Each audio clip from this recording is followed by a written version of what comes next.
Hi అండి, అందరికీ నమస్కారం. అందరూ ఎలా ఉన్నారు ఫ్రెండ్స్? మీరు అందరూ కూడా బాగుండాలని కోరుకుంటున్నాను. నేను మీ స్వాతి గ్రీన్ గార్డెన్స్. చాలా రోజుల తర్వాత అయితే నేను షార్ట్ వీడియో అయితే పెడుతున్నాను ఫ్రెండ్స్. ఇక నుంచి అయితే నా వీడియోస్ అన్నీ డైలీ వస్తుంటాయి.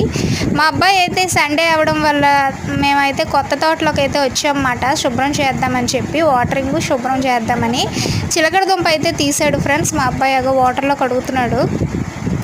ఈ మిరపకాయ చెట్టు మొత్తం కూడా పండు మిరపకాయలే ఉంటాయి ఫ్రెండ్స్, చాలా కారంగా ఉంటాయి. ఇంకా మళ్ళీ కొత్త సీడ్స్ అయితే వేద్దాం అనుకుంటున్నాను, అవి మీకు చూపిస్తాను. పాత మొక్కలన్నీ కూడా తీసేసామన్నమాట ఇందులో నుంచి. ఈరోజు ఫుల్ వర్క్ మొత్తం గార్డెన్లోనే మాట ఫ్రెండ్స్. మీలో ఎంతమందికి ఇలా గార్డెన్లో వర్క్ చేయడం అంటే ఇష్టమో చెప్పండి. అందరూ అనుకుంటున్నట్టు మేమేమో విలేజ్లో అయితే లేము, ఇది సిటీ అన్నమాట. సిటీలోనే పక్క ఖాళీ ప్లేస్లో అయితే మేము మొక్కలు అనేవి వేసుకున్నాము. సబ్స్క్రైబ్ చేసుకోండి.